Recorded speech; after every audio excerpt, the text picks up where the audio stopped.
Está escrito em Romanos 12, versículos 3 a 5, o seguinte: Porque pela graça que me é dada, digo a cada um dentre vós, que não saiba mais do que convém saber, mas que saiba com temperança, conforme a medida da fé que Deus repartiu a cada um.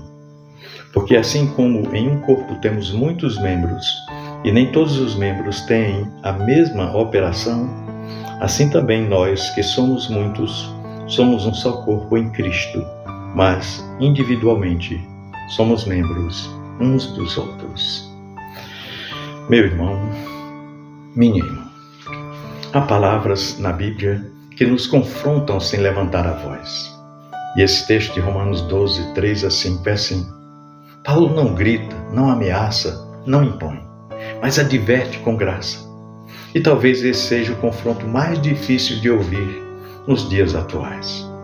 O chamado à sobriedade, a consciência do próprio lugar, a compreensão de quem somos à luz de Deus e não à luz da aparência. Nós vivemos em uma época em que o eu foi colocado no centro de tudo.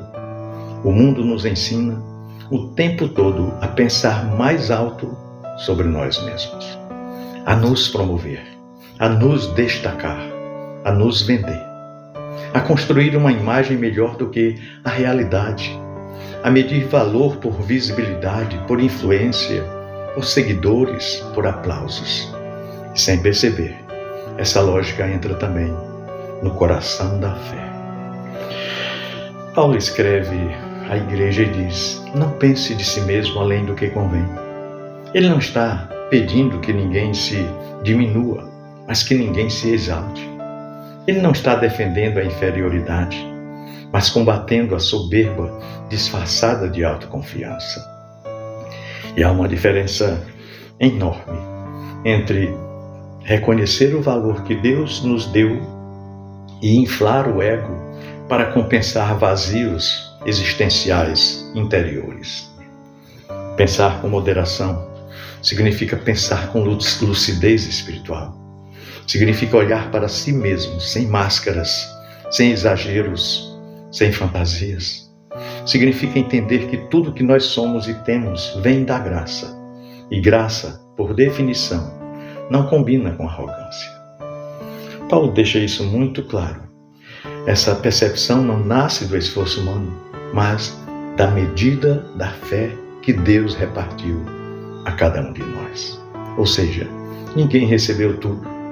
Ninguém foi chamado para ser tudo. Ninguém carrega sozinho o corpo inteiro. A fé não é um troféu individual, mas uma distribuição divina. E nos dias atuais, a ostentação não se limita apenas a bens materiais. Ela se manifesta em opiniões em espiritualidade exibida, em discursos inflamados, em comparações constantes. Muitos não ostentam o que têm, mas o que pensam ser.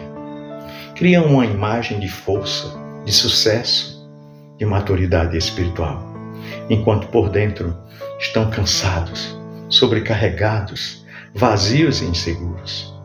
Mas Paulo chega e desmonta essa lógica ao usar a imagem do corpo físico.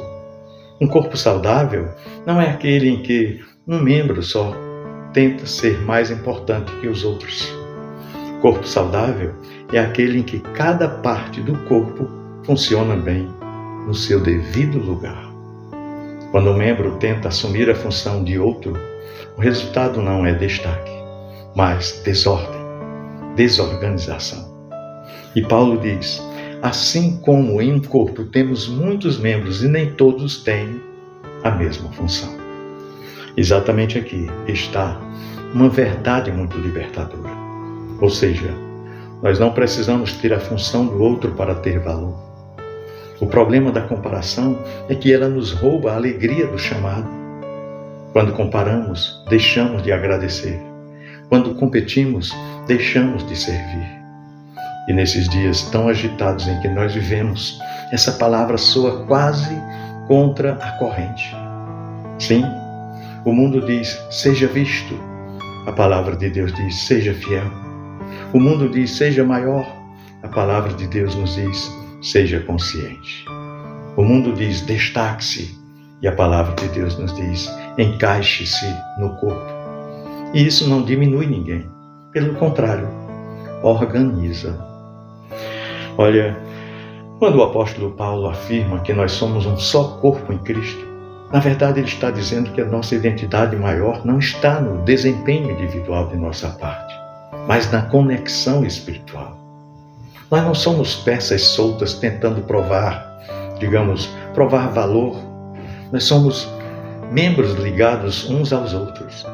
E aqui é uma palavra muito forte para os dias de isolamento emocional em que nós vivemos, não é? Individualmente, membros uns dos outros. É isso que Paulo fala. Somos membros uns dos outros. E isso confronta a cultura do individualismo religioso. A ideia de que eu me viro sozinho, minha fé não depende de ninguém, não preciso de comunhão. Mas Paulo chega e nos diz o oposto. No corpo de Cristo, ninguém é autossuficiente. Precisamos uns dos outros, não por fraqueza, mas por design divino. Talvez uma das maiores tentações da atualidade não seja o pecado escandaloso, mas a autossuficiência silenciosa. Aquela que nos faz acreditar que já sabemos, que já entendemos, que já chegamos. E quando pensamos assim, paramos de crescer. Porque crescimento espiritual começa com humildade, ou seja, pensar com moderação.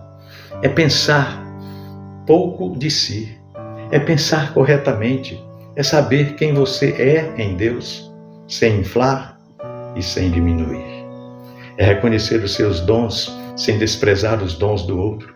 É celebrar a diversidade do corpo sem disputar protagonismo.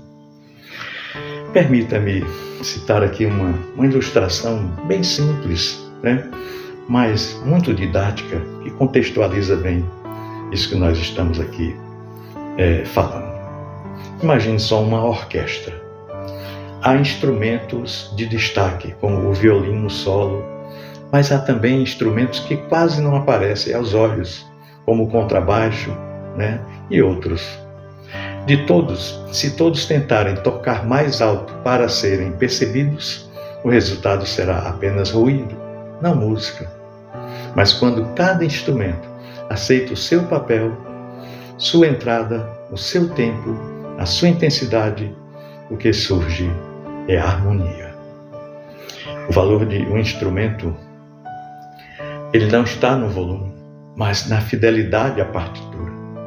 Assim é o corpo de Cristo. Não é o brilho individual que glorifica a Deus, mas a harmonia coletiva. Não é a ostentação de dons, mas o serviço humilde. Não é pensar alto demais sobre si mesmo, mas pensar corretamente, à luz da graça de Deus.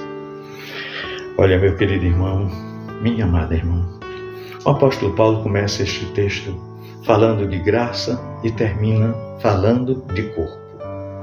Isso não é por acaso, não. Quem entende a graça de Deus, entende o seu corpo também. Quem vive pela graça não precisa competir. Quem sabe que recebeu tudo de Deus, não precisa provar nada para ninguém. E talvez você esteja hoje cansado de tentar se encaixar em expectativas que não são suas. Talvez esteja se comparando, se cobrando, se sentindo pequeno ou grande demais.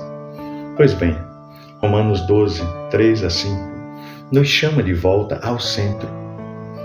Ele diz, pense com moderação, olhe para si com verdade, encontre seu lugar no corpo, sirva a partir da graça recebida. Olha, em um mundo que nos empurra para a exibição, Deus nos chama para a integração.